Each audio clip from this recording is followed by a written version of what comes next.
बिस्मिल्लाहिर्रहमानिर्रहीम। अस्सलाम वालेकुम नाज़रीन, आप यूट्यूब चैनल देख रहे हैं। मैं इमरान खान हूँ। मैं आपको इससे पहले कि इमरान खान से रिलेटेड और जलसे की मनसूखी से रिलेटेड बहुत अहम खबर बताऊँ, पहले जो है एक बड़ा अफसोसनाक वाक़या पेश आया। 11 पुलिस एहलकार उस वक्त शहीद हो गए जब रहीम यार खान में कच्चे के इलाके में जब ड्यूटी तब्दील हो रही थी। उस वक्त डाकुओं ने, जो कच्चे के डाकू हैं, उन्होंने रॉकेट लॉन्चर्स के साथ हमला किया और 11 पुलिस एहलकारों को मौके पर शहीद कर दिया। बाद में अस्पताल में जाकर एक पुलिस एहलकार मजीद शहीद हो गया। 12 पुलिस एहलकार पंजाब के शहीद हो गए हैं, जबकि 3 जो हैं वो इंतहाई शदीद ज़ख्मी हालत में अस्पताल के अंदर मौजूद हैं और 5 पुलिस एहलकार अभी तक लापता हैं। इसके बारे में मजीद तफसीलात आएंगी तो आपके साथ शेयर करेंगे। ये एक बहुत बड़ा सान्या है पंजाब पुलिस के लिए और वहाँ पे अभी ऑपरेशन की तैयारी की जा रही है।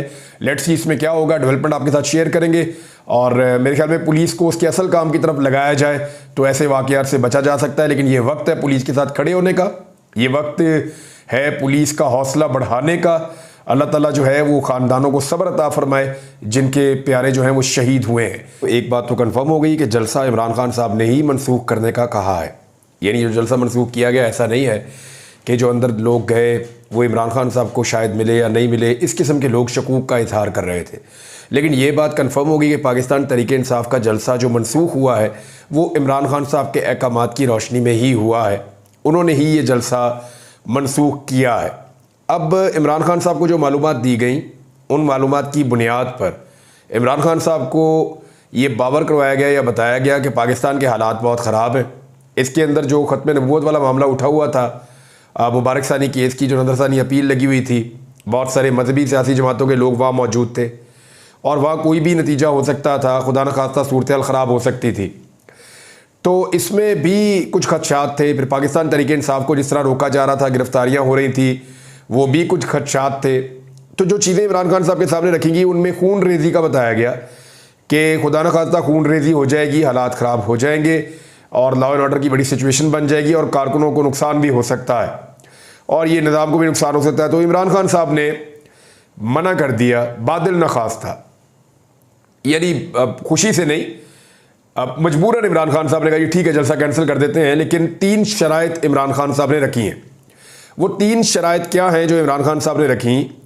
2 लोग जो आज़म सवाती साहब और बैरिस्टर गौर साहब के बाद आए थे, जो मिले जाके, उनमें एक सेनेटर साहब हैं और एक काजी अनवर साहब हैं।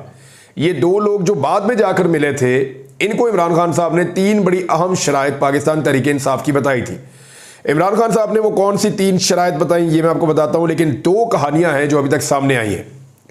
जलसे की मनसूखी को लेकर इमरान खान साहब ने जलसे की मनसूखी का ऐलान किन हालात में और क्यों किया, इसके बारे में 2 कहानियां हैं और दोनों तरफ के लोग क्लेम कर रहे हैं कि कहानी ये वाली ठीक है। अच्छा, बहुत मुमकिन है कि ये दोनों कहानियां दुरुस्त हो, बहुत मुमकिन है कि दोनों लोग ठीक बात कर रहे हों। इन दोनों को आप जोड़कर देखते हैं तो आपको समझ भी आ जाती है। मैं दोनों चीज़ें आपके सामने रख देता हूं। एक खबर यह है कि इमरान खान साहब से रब्ता किया गया, रात गए जेल में और उन्हें यह बताया गया कि हालात बहुत ख़राब हैं, हालात बड़े संगीन हैं, पाकिस्तान तहरीक इंसाफ के लिए रुकावटें भी डाली जा रही हैं, लेकिन कारकुन फिर भी आ रहे हैं। यहाँ से खैबर पख्तूनख्वा से भी काफिले आ जाएंगे और ख़त्म नबूवत का एक बड़ा संजीदा मामला बना हुआ है। वहाँ पे पहले भी सुप्रीम कोर्ट ऑफ पाकिस्तान के बाहर एहतजाज पहुँच गया था। तो ये एक ऐसा सिनेरियो है जिसको रियासत कंट्रोल नहीं कर पाएगी और इसके नतीजे में सारा निज़ाम मुतासर हो जाएगा और खून रेजी भी हो सकती है, हालात ख़राब हो सकते हैं।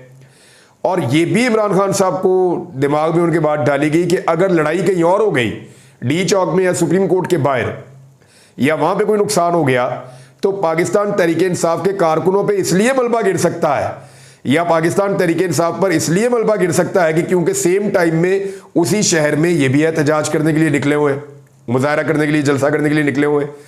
तो इमरान खान साहब के दिमाग में ये बात डाली गई कि 9 मई की तरह की एक नई चीज़ बन सकती है और बड़ी तादाद में कारकुनों को इसका नुकसान भी हो सकता है, पार्टी को भी, मुल्क को भी।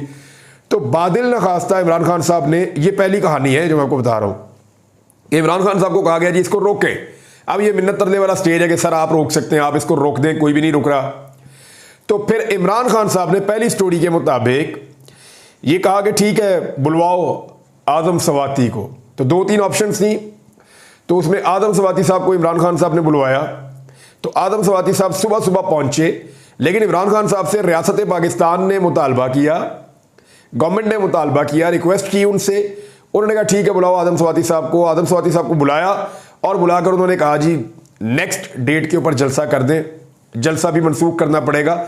आदम स्वाति साहब से भी उन्होंने सूरत हाल पूछी होगी कि बाहर क्या बना, क्या चल रहा है, कितने कंटेनर हैं, ये जो उलमा इकराम आए हैं ये क्या कहानी है। सारी चीज़ें इमरान खान साहब ने हालात हादरा जानने के बाद खुशी के साथ नहीं, लेकिन इमरान खान साहब ने इस जलसे को मनसूख किया है। हालांकि इससे पहले इमरान खान साहब ने अहकाम जारी किए थे कि जलसा कैंसिल नहीं होगा, हर हाल में एनओसी हो या ना हो जलसा आप लोग करेंगे। लेकिन इमरान खान साहब ने फिर ऑर्डर दिया और आदम स्वाति साहब ने बाहर आके ये बात बता दी। एक तो मार्केट के अंदर ये खबर है, जो दूसरी तरफ के लोग सोर्सेस कह रहे हैं वो एक और खबर दे रहे हैं। वो ये कह रहे हैं कि खैबर पख्तूनख्वा की हुकूमत से रब्ता किया गया और खैबर पख्तूनख्वा की हुकूमत को ये कहा गया इदारों की जानिब से और हुकूमत की जानिब से कि अब आप रुक जाएं, क्योंकि इस्लामाबाद में चीज़ें कंट्रोलेबल नहीं है। एक और बहुत बड़ा एहतजाज हो रहा है और किसी वक्त भी एक सिचुएशन बन सकती है, तो ये सारी चीज़ें इकट्ठी हो जाएंगी तो संभालना मुश्किल हो जाएगा और चीज़ें आपके गले भी पड़ जाएंगी। तो खैबर पख्तूनख्वा की हुकूमत ने, अली अमीन गंडापुर ने हाथ खड़े कर दिए। उन्होंने कहा जी हमारे हाथ में तो नहीं है और कारकुन तो हमारी बात भी नहीं सुनते, मामला तो इमरान खान साहब का और वो फैसला कर चुके हैं। जैसा कि अली अमीन गंडापुर साहब ने पहले कहा भी था कि जनाब फैसला जो है वो तो इमरान खान करेंगे और अगर वही करेंगे तो ये जलसा मनसूख होगा वरना नहीं होगा। दो उन्होंने शराइत भी रखी थी, या तो वो टेलीफोन करें, बात करवाएं इमरान खान से, तो या फिर इमरान खान साहब की कोई वीडियो पैगाम या कोई चीज़ आए। अब दूसरा सोर्स ये कह रहा है कि अली अमीन गंडापुर साहब ने आदम स्वाति साहब, क्योंकि उनके बहुत करीब रहते हैं और इमरान खान साहब के काबिल एतबार साथियों में से हैं, तो उनको भिजवाया और वो सुबह सुबह गए और जाकर इमरान खान साहब से मिले और उनको सारी सिचुएशन बताई, जिसके बाद इमरान खान साहब ने इस जलसे को मनसूख कर दिया। लेकिन जो दो लोग बाद में इमरान खान साहब को मिले उन्होंने बताया कि इमरान खान साहब ने 3 शराइत भी रखी हैं और दूसरा इमरान खान साहब ने बिल्कुल खुशी के साथ ये नहीं किया, बादिल ना ख्वास्ता किया, यानी वो इससे खुश नहीं थे, परेशान थे कि ये जलसा कैंसिल करना पड़ रहा है, लेकिन उन्होंने मजबूरन इसको कैंसिल किया इसलिए कि वो नहीं चाहते कि हालात पाकिस्तान में ख़राब हो या लॉ एंड ऑर्डर की एक सिचुएशन बने। ये 2 कहानियाँ, लेकिन मुझे जो समझ आ रही है ना, ये दोनों बातें ठीक हो सकती हैं। यानी निज़ाम या हुकूमत या इदारे वो इतने ताकतवर हैं कि वो सेम टाइम में उनके इतने इख्तियारात हैं कि इमरान खान साहब की मिन्नत तरला भी कर रहे हों कि खान साहब मेहरबानी करें, कैंसिल कर दें, हालात ख़राब हैं, और खैबर पख्तूनख्वा हुकूमत को भी एंगेज कर रहे हो कि यार रुक जाएं आप, मना हो जाएं आप। वो कह जी इमरान खान नहीं मान रहे, अच्छा चले आपकी उनसे बात करवा देते हैं, खान साहब को भी मनाने की कोशिश करते हैं, तो सेम टाइम में दोनों चीज़ें भी हो रही होती, ये भी मुमकिन है। और फिर आदम स्वाति साहब गए मिलने के लिए, ऑन डिमांड भी हो सकता है, या अली अमीन गंडापुर साहब ने नाम दिया हो, ये भी हो सकता है। ये बातें तो तब पता चलेंगी जब मीडिया के लोग इमरान खान साहब से पूछेंगे या इमरान खान साहब के करीबी लोग बाहर आके बताएंगे कि एक्चुअली उस दिन हुआ क्या था। लेकिन हुआ यह है कि फैसला इमरान खान साहब का है। इससे 2-3 चीज़ें क्लियर हो गई। एक तो ये हो गई कि इमरान खान साहब की जो पार्टी की लीडरशिप है उन्होंने जलसा कैंसिल नहीं किया, कैंसिल इमरान खान साहब ने किया, नंबर 1। नंबर 2 ये चीज़ क्लियर हो गई कि पाकिस्तान तहरीक इंसाफ के कारकुनों को इमरान खान के अलावा कोई और नहीं रोक सकता था, इसलिए रियासत ने इमरान खान साहब से रब्ता किया या इमरान खान साहब से रब्ता करवाया गया, क्योंकि रोकने में रियासत पूरी तरह नाकाम हो गई थी। 2 चीज़ें हो गई। नंबर 3, अभी भी चाबी जो है वो कैदी के हाथ में है। यानी एक बहुत बड़ी पॉलिटिकल पार्टी है, ये बहुत ताकतवर पॉलिटिकल पार्टी है। अवाम ने क्या करना है और क्या नहीं करना, किस तरफ पाकिस्तान की सियासत जाएगी, सियासत क्या रुख इख्तियार करेगी, इसकी चाबी जो है वो एक कैदी नंबर 804 के हाथ में है। ये चीज़ भी क्लियर हो गई। यानी ये चीज़ें बड़ी आसान और क्लियर हो चुकी हैं कि रियासत और निज़ाम इमरान खान के सामने घुटने टेक चुका, वो नाकाम हो गए। नाकाम होने के बाद उन्होंने रिक्वेस्ट की और रिक्वेस्ट करने के बाद इमरान खान ने खुद कैंसिल किया, वरना ये रोकने में कामयाब नहीं हो रहे थे। तो ये चीज़ें बताती हैं कि इमरान खान साहब कितने रेलिवेंट हैं और कितने बाअसर हैं, और ये निज़ाम उनके सामने फ़िलहाल अभी तक तो मजबूर है। कल की सूरत हाल के बारे में हम कुछ कह नहीं सकते। तो ये 2 चीज़ें थी, दोनों मैंने आपके सामने रख दी। इसका जो इम्पैक्ट है वो भी मैंने आपको बता दिया। लेकिन यहाँ पे एक और ख़बर भी है मेरे पास, लेकिन ये आप देखें, खबर रिपोर्ट हुई है, उसमें तकलीफ होती है। कादी फायद ईसा साहब वाला मामला भी बताता हूँ मैं अभी आपको। जितने कोर्ट रिपोर्टर हैं सारे सर पकड़ के बैठे हुए कि कादी साहब ने धज्जियाँ उड़ा दी हैं अदालत की इज्जत की। वो ये कह रहे हैं कि कादी साहब ने फैसला डिक्टेशन पे किया है। वो ये कह रहे हैं कि उलमा को लेकर गए चेंबर के अंदर, उन्होंने बताया कि आप फैसला लिखना, तो फिर ये फैसला किया। ये मुतीउल्लाह जान साहब और दीगर कुछ और सहाफ़ी कह रहे हैं, और वो ये कह रहे हैं कि इन 3 जजों को इस्तीफ़ा दे देना चाहिए क्योंकि इन्होंने अदालत की जो इज्जत और एहतराम है उसको ख़त्म किया है। लेकिन अच्छी बात यह है कि मुबारक सानी केस का जो मामला था, जो उलमा इकराम के लिए और पाकिस्तान के अवाम के लिए एक बड़ी तकलीफ दह चीज़ थी, उस चीज़ का एक सद्देबाब हो गया और मामला रिजॉल्व हो गया है फ़िलहाल अब तक के लिए। अब इसमें मैं आपको ये बता देता हूँ कि कादी फ़ायद ईसा साहब को जो कल की समाअत थी उसमें वो बहुत बुरी तरह दबाव में नजर आए। उन्होंने फजलुर रहमान साहब से मदद मांगी, यानी अपनी अदालत में बैठा हुआ काजी इतना मजबूर हो सकता है कि वो एक सियासी जमात के लीडर से, जिनकी थोड़ी सी सीटें हैं लेकिन बड़ा कद है, फजलुर रहमान साहब ने बड़ी पुरानी सियासत की हुई है, पाकिस्तान की सियासत में हमेशा वो किसी ना किसी तरह रेलिवेंट रहते हैं, तो फजलुर रहमान साहब का एक आलमी दीन के तौर पे भी वो जाने जाते हैं। तो वहां पे जो है वो फजलुर रहमान साहब से मदद मांगी कि देखें फजलुर रहमान साहब, तो उन्होंने कहा जी मैं क्या कर सकता हूं, आपकी अदालत है। एक दो दफा ऐसे वाकयात आए और बार बार कादी साहब बेबस हुए, बार बार उनकी जबान लड़खड़ाती थी, बार बार उनके हाथ कांपते थे, बार बार वो परेशान हो जाते थे, कभी वो यहाँ वहाँ देखते थे, किसी को चुप करवाने की भी उनके अंदर जो है वो सलाहियत नहीं थी। लेकिन उलमा इकराम ने अपनी बात मनवाई और अपने मुताबिक फैसला करवाया है।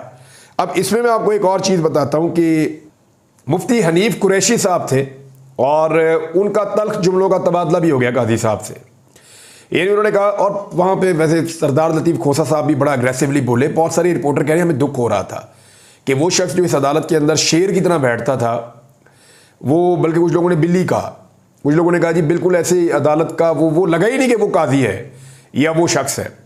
बहरहाल कादी साहब ने जो है वो उलमा को किसी तरह भी राज़ी किया, लेकिन मामला ये है कि मुफ्ती हनीफ कुरैशी साहब ने कहा कि क्या काजी ऐसा होता है जिसको चाहे डांट दे या जिसको चाहे खामोश करा दे। ये कादी साहब नॉर्मली करते हैं, जिसको मर्जी चुप करो, बैठ जाएं आप आगे बढ़ें, जिसको मर्जी डांट देते हैं, जिसको मर्जी खामोश करवा देते हैं, जिसकी मर्जी आवाज़ बंद कर देते हैं कि जी आप नहीं बोल सकते। तो इस पर कादी साहब ने उनको भी कह दिया कि आप बैठ जाएं। तो इस पर जो है वो नहीं खामोश हुए। कादी साहब ने पूछा आप हैं कौन? उन्होंने कहा जी मैं करोड़ों मुसलमानों का नुमाइंदा हूँ। उन्होंने कहा आप तशरीफ़ रखें, बैठ जाएं। मुफ्ती साहब नहीं बैठे तो चीफ जस्टिस इधर उधर देखने लगे, जिसके बाद मुफ्ती साहब ने अपनी बात पूरी की। और ज़राए ये भी बता रहे हैं कि जो सुप्रीम कोर्ट ऑफ पाकिस्तान का स्टाफ है वो भी मुफ्ती साहब को हटाते हुए डर रहा था कि कहीं ये नाराज़ ही ना हो जाए। तो मौलाना फजलुर रहमान साहब को मुखातिब कहा कि इन्हें समझाएं, तो मौलाना साहब बोले ये आपकी अदालत है, यहाँ आपका हुक्म चलता है, मैं क्या कर सकता हूँ। तो फिर कादी साहब चुप हो गए। यानी कादी साहब जिन्होंने 13 जनवरी को इतनी बड़ी ज्यादती की कि एक पॉलिटिकल पार्टी से उसका बल्ले का निशान छीन लिया, एक पार्टी को दीवार के अंदर चुन दिया कादी साहब ने पाकिस्तान तहरीक इंसाफ के खिलाफ जितने फैसले दिए वो सारे इमरान खान के खिलाफ और नवाज शरीफ के हक में आए। हुदैबिया से आप कहानी शुरू कर लें, कादी साहब की पूरी तारीख में हर फैसला, हर चीज़ जो उन्होंने की वो नवाज शरीफ साहब को फ़ायदा पहुंचाती थी और इमरान खान साहब को नुकसान पहुंचाती थी। लेकिन वहाँ बड़े एग्रेसिव रहे हमेशा। लेकिन जैसे ही मामला आया तो यहाँ पे कादी साहब को लोगों ने एक मुख्तलिफ रूप के अंदर देखा। एक वीडियो नाज़रीन आई और ये बड़ा तकलीफ दे रही थी। एक जर्मन वज़ीर हैं, वो खातून वज़ीर हैं, वो आई, उन्होंने वज़ीर आज़म से मिलना था। तो वहाँ पे जो प्रोटोकॉल्स हैं वो अमले ने कहा जी अपना बैग आप चेक करवा दें, तो वो वापस मुड़ गई। लेकिन फिर उनकी मिन्नत तरला करके बैग चेक किए बगैर बैग समेत उन्हें वज़ीर आज़म के पास भेज दिया गया कि शेड्यूल की हुई मीटिंग कहीं कैंसिल ना हो जाए। ये है जी पाकिस्तान की औकात। आप ये सोचिए कि क्या ये जर्मन सफ़ीर या वज़ीर थी, ये अपने मुल्क में ऐसा कर सकते हैं? जितना मर्जी बड़ा वज़ीर हो, क्या ये अपने मुल्क में इन प्रोटोकॉल्स को वायलेट कर सकते हैं? हमारा वज़ीर आज़म अमेरिका के एयरपोर्ट पे ऊपर वाले कपड़े उतार रहा था, बेल्टें निकाल कर दे रहा था। हमारे वज़ीर आज़म शाहिद खान अब्बासी साहब के साथ ये हुआ, एयरपोर्ट के ऊपर किसी से मुलाकात भी नहीं करनी थी, किसी सदर के पास भी नहीं जा रहे थे, किसी बड़े आदमी के पास भी नहीं जा रहे थे। अभी तो एयरपोर्ट से सिर्फ अमेरिका में दाखिल हो रहे थे, कपड़े उतार के जामा तलाशी हो रही थी। ये आपके वज़ीर आज़म के साथ वो कर रहे थे। ये औकात है। ये हो क्यों रहा है? देखिए ये इसलिए हो रहा है कि पाकिस्तान के अंदर रूल ऑफ लॉ नहीं है। वो ये समझते हैं कि हम इनसे तो बेहतर ही हैं। अगर इनके लिए कानून नहीं है, कानून की हुक्मरानी इस मुल्क में नहीं है, तो हमारे लिए क्यों है? वो तौहीन समझते हैं तलाशी देना, वो तौहीन समझते हैं कि कोई उनसे कानून के मुताबिक कोई चीज़ पूछे भी, क्योंकि उनके मुताबिक ये बनाना रिपब्लिक है और यहाँ पे कानून है कोई नहीं। मिसाल के तौर पे ये एक सीनियर सहाफ़ी है जाहिद हुसैन साहब, इन्हें जनरल बाजवा ने एक बात बताई थी। उन्होंने बताया कि शहबाज शरीफ से मनी लॉन्ड्रिंग केस के बारे में मैंने पूछा था, तो शहबाज शरीफ ने जवाब दिया कि बच्चों से गलती हो गई है। यानी अरबों रुपया ड्राइवरों के, चपड़ासियों के अकाउंटों में मिल रहा है, ये बच्चों से गलती हो गई है। अरबों रुपया आप खा गए, कोई हिसाब किताब ही नहीं है, ये बच्चों से गलती हो गई है। नवाज शरीफ साहब के फ्लैट बन गए बाहर जाके, बच्चों से गलती हो गई है। यानी आपके बच्चे गलती भी करते हैं तो अरबों रुपए में करते हैं। और ये पाकिस्तान का नाज़रीन तरीक़ाकार बन गया है। वो ज़ाहिर जाफर जिसने नूर मुकद्दम को कत्ल किया था, वो ज़हनी मरीज बनने का ड्रामा कर रहा था। उसको अमरीकी सफारत खाने का अमला मिलने के लिए आया अप्रैल में। सजाए मौत हो चुकी है उसको, और सजाए मौत दी भी जाएगी, होनी चाहिए, लेकिन अमरीकी सफारत खाने का अमला उसको मिलने के लिए आया और उसको ज़हनी मरीज करार दिया जा रहा था कि जनाब ये ज़हनी मरीज है। ये भी पूरी कोशिश की गई। अब जो नताशा नामी खातून ने कराची के अंदर किया और जिस तरह एक बाप और बेटी को कुचल दिया अपनी लैंड क्रूजर के नीचे, तो उस वाक़े को भी जो है वो खातून को ज़हनी मरीज करार देने की कोशिश की जा रही है। हालांकि उसके बारे में रिपोर्ट्स पता है क्या है? डॉक्टर चुन्नी लाल हैं जो कराची में, उन्होंने बड़ा क्लियरली ये कह दिया कि ये ज़हनी मरीज़ा नहीं है। उन्होंने एग्जामिन किया, एग्जामिन करके कहा ज़हनी मरीज़ा नहीं है, झूठ बोलते हैं, इसकी ज़हनी हालत ठीक है। और अब उसके ऊपर जो मुकदमा किया गया है, 14 दिन का रिमांड है इस खातून का, जबकि 14 दिन के रिमांड के अलावा इनके ऊपर नॉन बेलेबल जो है एक ऑफेंस, उसका भी इजाफा हो गया है और लाइसेंस भी इनके पास मौजूद नहीं था। यानी मैं हैरान होता हूँ कि अमीर आदमी का, एक एलीट क्लास का, एक बड़े आदमी का बच्चा या कोई उनकी फैमिली का कोई बंदा कुछ जुर्म कर दे, कोई गुनाह कर दे, तो वो कहते हैं जी ज़हनी मरीज़ है। असल में ये वाकई ज़हनी मरीज़ है। इनके ज़हनों में मर्ज़ पता है क्या है? कि ये बाकी पाकिस्तानियों को ये कीड़े मकोड़े समझते हैं। ये जो एलीट क्लास है ये अपने आप को समझती है कि यही सुपीरियर है। ना इनके लिए कोई कानून है, ना इनके लिए कोई आईन है, ना इनके लिए इंसाफ है, कोई चीज़ इनके लिए नहीं है इस मुल्क में, कोई इन्हें पूछ नहीं सकता। बाकी सारे जो हैं वो कीड़े मकोड़े। ये इस ज़हनी मर्ज में मुब्तला है कि इन्हें लगता है कि ये अपने पैसे के साथ किसी को भी खरीद सकते हैं। यानी इससे पहले हमने केसेस देखे हैं ना, वो शाहरुख जतोई वाला केस हमने देखा, वहाँ क्या हुआ था, वो उन्होंने पूरी फैमिली को खरीद लिया, बाहर भिजवा दिया। रेमंड डेविस वाला केस हमने देखा था, वो क्या हुआ था, वो बाद में आपस में लड़ रहे थे, वो जो पैसा मिला था दियत का, और वो रेमंड डेविस ने नहीं दिया था, पाकिस्तान के शुगर माफिया ने दिया था। और बहुत सारे ऐसे केसेस हमने अपनी तारीख में देखे।